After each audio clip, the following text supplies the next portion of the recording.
Look at the sheer volume of oil tankers lined up here.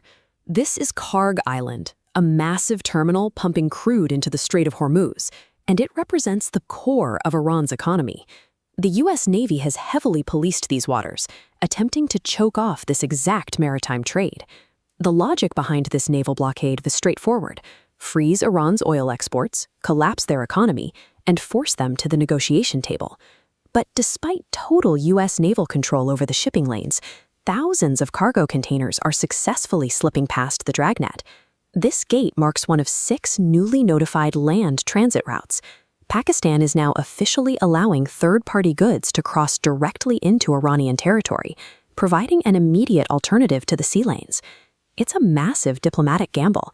Pakistan heavily relies on Washington for security cooperation and to help secure vital IMF bailouts. Defying the U.S. like this could jeopardize billions in financial lifelines.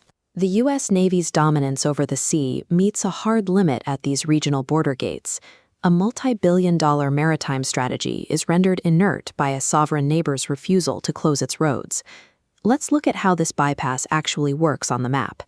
Instead of navigating the heavily policed waters of the Strait of Hormuz, third-party goods, like Chinese exports, divert their path and land directly at Pakistani ports like Karachi and Gwadar. Once offloaded, the cargo completely leaves the maritime domain. It's packed onto trucks and rail cars, moving inland across Pakistan and crossing directly over the Iranian border. You can see the scale of this operation in these massive container yards. Thousands of units have recently been cleared from port backlogs specifically to feed this new overland route. Washington can't do much about it because of how international law works. A naval blockade is strictly a maritime strategy. It dictates control over sea zones, but it has absolutely zero jurisdiction over a sovereign nation's internal land borders. As long as the specific items in transit aren't explicitly banned under international sanctions, Pakistan has the absolute legal right to allow third-party cargo to cross its territory.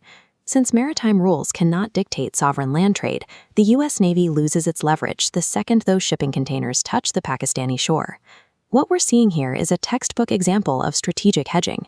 This is a deliberate policy where a nation refuses to lock itself into a single alliance, choosing instead to extract benefits from multiple rival powers at the exact same time. On one side of the ledger, keeping the border open with Iran guarantees Pakistan access to vital, cheap energy resources like oil, while generating massive revenue through logistics and transit fees. On the other side, Islamabad still desperately needs the United States for ongoing security cooperation and to maintain the diplomatic cover required to keep IMF bailout money flowing into its fragile economy. This high-wire balancing act isn't being managed by civilian politicians. In Pakistan, foreign policy of this magnitude is tightly controlled by the military. The primary architect driving this strategy is Army Chief General Asim Munir. He personally handles high-level relations with Washington while simultaneously permitting the domestic trade network keeping Iran afloat. The military leadership in Pakistan has calculated that surviving in a multipolar world requires dropping rigid alliances and pursuing a ruthless, carefully balanced self-interest. As this containment starts to crack, Washington finds itself trapped in a geopolitical dilemma with 3 equally damaging options. If the U.S. punishes Pakistan with sanctions, it risks pushing a vital regional player completely into China's orbit. If it ignores the loophole, the entire Iranian blockade becomes a meaningless exercise. And if it expands military enforcement to close the gaps, it risks triggering a wider regional escalation. For Iran, this is an immediate strategic victory.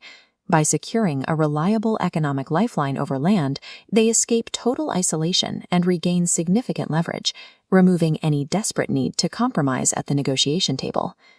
The inability to reach a diplomatic agreement or end the regional conflict is now directly spooking international markets.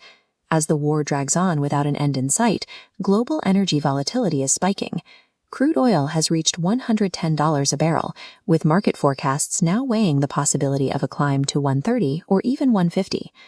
Pakistan's careful hedging strategy has successfully bypassed a traditional American naval blockade. It shows how in today's highly interconnected trade network, a few regional border crossings can quickly ripple out to create global economic shocks.